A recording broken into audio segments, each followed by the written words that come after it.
Hi everybody, this is Rhys Barber from Audiology Associates. Thank you very much for watching our earwax removal compilation video today. So I think we've got about 12 minutes of earwax removals for you. Stay tuned for the end because I want to have a little chat to you about Friday's video as well, so don't miss that at the very end of the video. So guys, what we've got here is a very big plug just on the outside part of the ear canal. This patient's been having some intermittent hearing issues because, as you could see at the very beginning, there was a little gap there, but with jaw movement that gap was opening and shutting, which was just causing this wax to sort of block and unblock the ear canal. So we've got rid of the softer material from the outside edge. We've got the standard size Zollner tube on here, and we're just rolling this piece of wax out of the ear canal. You can see it's quite a big old chunk, bit of a wiggle to get it the rest of the way. There we are, out that pops, and you can see it's quite a large chunk of wax there. Good light reflex on that eardrum there, looking nice and healthy, lovely smooth pearlescent skin as well. So just under ½ an inch, just over one, well, it's probably just under 1.5 centimeters, I think, if you squint a little bit. So you can see it was quite a big plug in there. And you can see why this patient would have had a few difficulties with their hearing, just sort of intermittently cutting in and out all the time. But yeah, quite a hard little piece of wax, that one. You'll see lots of these kind of pebbly type wax throughout this one. This is mostly kind of earwax plugs in this one. So you can see in this second patient now, we've got this piece of wax. It's got this little dent in the front. Now, if you're a regular viewer of the channel, you'll know that it usually means that this patient's used a Q-tip, a cotton bud in there. And as we pull this forwards, you'll see that dent a little bit more pronounced.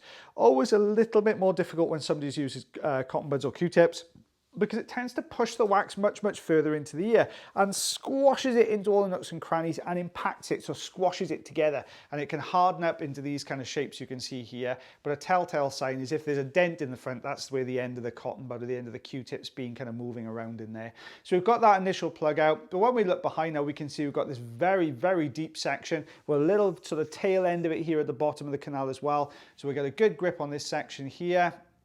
And you'll see that's come forward and actually turned a little bit as well. So we'll get a good grip. There's a little splodge right in the middle of the camera here. So you'll have to bear with me on this one. So we'll get rid of that splodge first of all. So there we are. You can see this plug now. We've got it to the outer part of the ear canal. Look at the color of this plug. Look, very dark, very almost ebony in color, this one.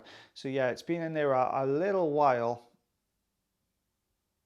There we go, just starting to sort of get these little pieces away. Rolling this now out to try and get out to the ear canal here. Bit of a wiggle, ooh, almost. Bit of a wiggle there. It's such an awkward shape, this one, because it's got kind of little angular pieces sticking off, so it's just not quite coming out of the ear canal. So we'll bring the Jobson horn in here. We'll drop this over the top. Out that comes. There we go. You can see that smooth underside as well, where it's been sitting against the canal wall. And we'll just see if we can lift this up. Can we get this with the Jobson horn? Yes, we can. There we are. So we'll lift this up so you guys can take a look at it. You can see it's very dark in color. Let's take a look behind that. So, okay, so we've got this little bit of wax at the base of the canal, this really annoying little dark here, which is pushing with the end actually touching the eardrum there. So let's get rid of this wax first of all. There we are. You'll see what we're doing with the Zollner tube here is we're just sort of hovering over that last little bit of wax there at the base, just hovering all this up. We're trying not to touch the canal walls because they are very sensitive, those canal walls. And then we've got this little bit of hair at the top, so we're going to see if we can get to the back end of that using the fine end. If we can drop that into the fine end, watch this as it goes in. There you go, and off it goes. So we managed to set the whole thing in there. This eardrum looking lovely and healthy. Good light reflex here as well. You can see the hammer bone there, little blood vessels on the surface, which is really normal for an eardrum. So all looking good. So we've got 1.5 centimeters. I'm gonna go with 5/8 of an inch, I think, on that one.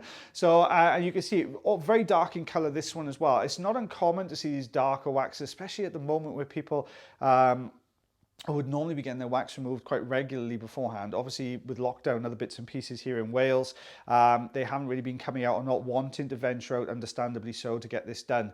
So we're seeing a lot of these people at the moment with this very dark, as you can see here as well, a very dark color wax. This gent was a lovely guy. He came through, how can we put this? a little bit of gentle persuasion from his partner, because he was having the TV really loud, his partner wanted the TV really quiet, and they wanted to come through just for us to take a look. What you'll see here is this gent really didn't know he had any issues as far as wax was concerned, just because it had snuck up on him so gradually, and because he was able to hear more from one side than the other as well. But what you've got here is this very dark clay type wax. Now this type of wax is always a bit of a nightmare to remove with suction, just because it blocks the suction tube. The reason it looks so dark in this ear canal is normally when you put the endoscope in, the light is bouncing back off the canal walls, which makes everything look really light in here. But when you've got this type of wax that's coated the canal walls as well, it's absorbing all that light, so it looks really, really dark. So we're going to switch over now. We're going to use the Jobson horn here. I always find the Jobson horn just a little bit better for this particular type of wax here. We use an oval Jobson horn. I find that a little bit easier to get behind the wax. The round end I find a little bit too round, and sometimes it can push, as you try and get over the top, it pushes the wax further in, but that's just purely personal preference. So you can see here, as we're pulling this down, there we are, it's flicking off the top of the wax. So you can see we've got this kind of clay consistency around sort of the front end here. There's much harder consistency further in, because it's actually, it's flicking off the top of the wax here.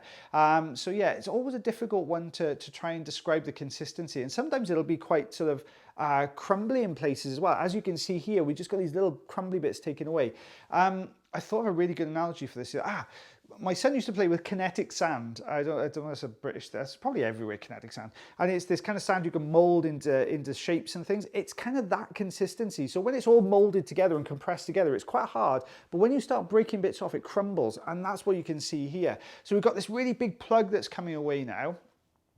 And we take a look behind that. You can see the ear canal and eardrum looking really good. I will show you that plug at the end. I know you didn't get a good look at it then, but it does appear on the ruler at the end. But good light reflex, looking really healthy. Patient couldn't believe how much better they could hear. And you know, when you've gone so long hearing a certain way and not even realizing that you had any difficulties with your hearing, to suddenly he really just couldn't get over the difference that made having that out of the ear canal. It really made a massive difference for him.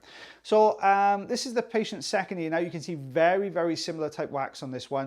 There was a little gap at the top, which is why the patient could hear a little bit better on this particular side than he could on the first ear there. But we've got the Jobson horn back in here again. You can see at the moment this wax is crumbling, it's coming away in little pieces. It's really very stuck to the canal wall. It's dried into that really clay, sticky consistency against the canal wall. So we're having to use the Jobson horn and almost sort of pull it along the side of the canal wall to get this out. And you will see in a second that there is a little tiny red mark there where that Jobson horn's just brushed along the surface, and it's just caused a little bit of redness there. You'll see that in a second, which is why we have to be really careful with these tools and not go not go too gung-ho with it. Last thing we want to do is cause the patient any discomfort here. So you can see all these little bits are crumbling away here. Nice big chunky bit there. There's more to come away. We're just trying to work over the top of this piece, just slowly drawing this down. You can see it starting to detach from the canal wall. You can just see a glimpse of that little redness we've got there from where we just pressed a bit too hard against the canal wall on that one side there. And out that pops. But it was a lot of wax came out of this patient's ear. He couldn't get over just how much actually came out. You'll see that little bit of redness there on that right-hand side canal wall. Eardrum looking nice and healthy. But look at what came out. We had, what was that? That's about just under 4 centimeters. I'd say that's probably just under 1.5 inches there. It was just a really big chunky pieces, but patient's so pleased to get that done. Now, I think this is the last patient in this compilation. Very different here, still earwax plugs. But look at the color difference between the last patient and this one. Much lighter color material here. Now, this is a good indication that somebody's got some dry skin issues, and you get these little tiny dry skin pieces all embed into the wax, which gives it this much lighter color. Now, the difficulty with this type of wax is that it forms this almost solid, smooth layer on the front, which is sometimes just a little bit difficult to get the good suction grip on here.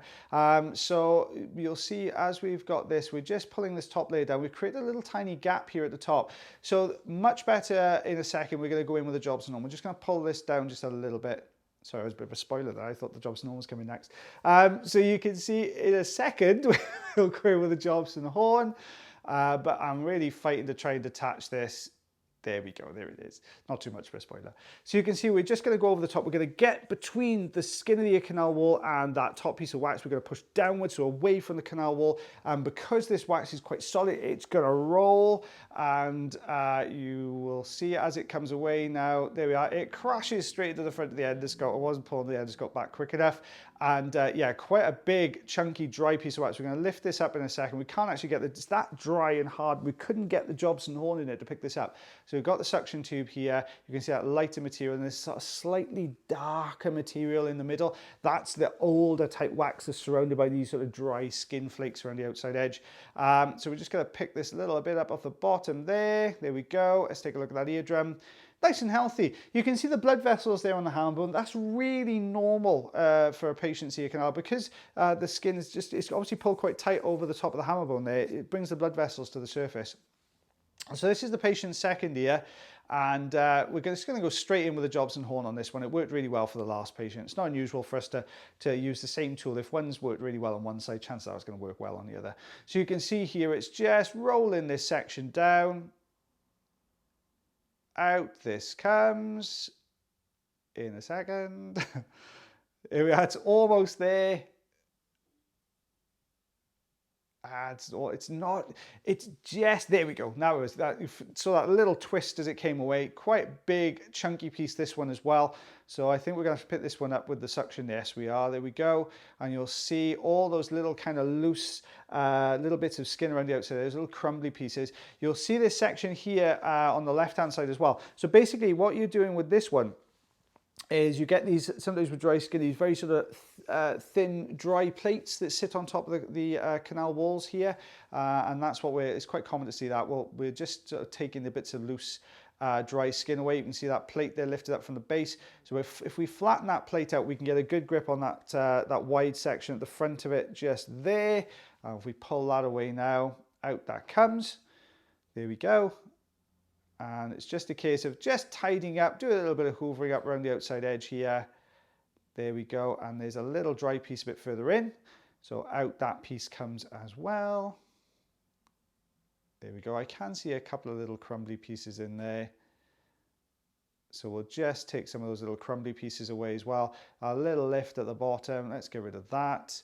A little piece there. We'll just use that technique now where we go over the back of this. There we are. And there we go. There's the eardrum. Now, you can see this eardrum, we've lost a lot of the definition of some of the parts here. So we have got the hammer bone there, and we've got this kind of splodge of blood vessels in the middle, but we've lost the light reflex and everything there. So you can see here quite a bit. So this is an inch, I would say, 2.5 centimeters, about an inch of wax there, but some big, thick, chunky pieces of wax there, guys. Well, guys, right, before I do that bit, Friday, I wanted to talk to you about Friday's video. Do not miss Friday's video. Friday's video is awesome. We've got this really complex case coming up on Friday. Lovely, lovely lady came through, very impacted earwax both sides. It's just so difficult. It is what by far one of the most difficult ones I've done in a very, very long time. We've done a couple of difficult ones recently, but this one takes the biscuit. It's a real tough one to do. So stay tuned for that one. I've edited it this morning. It's 35 minutes long. So my advice to you, before 9 p.m. on Friday, UK time, go and grab yourself a cup of coffee, cup of tea, and have a sit down and watch that one because it's a really good one to watch. But as always, guys, I shall see you again on Friday. Take care of your ears, take care of yourselves, and take care of one another. And we'll see you again real soon.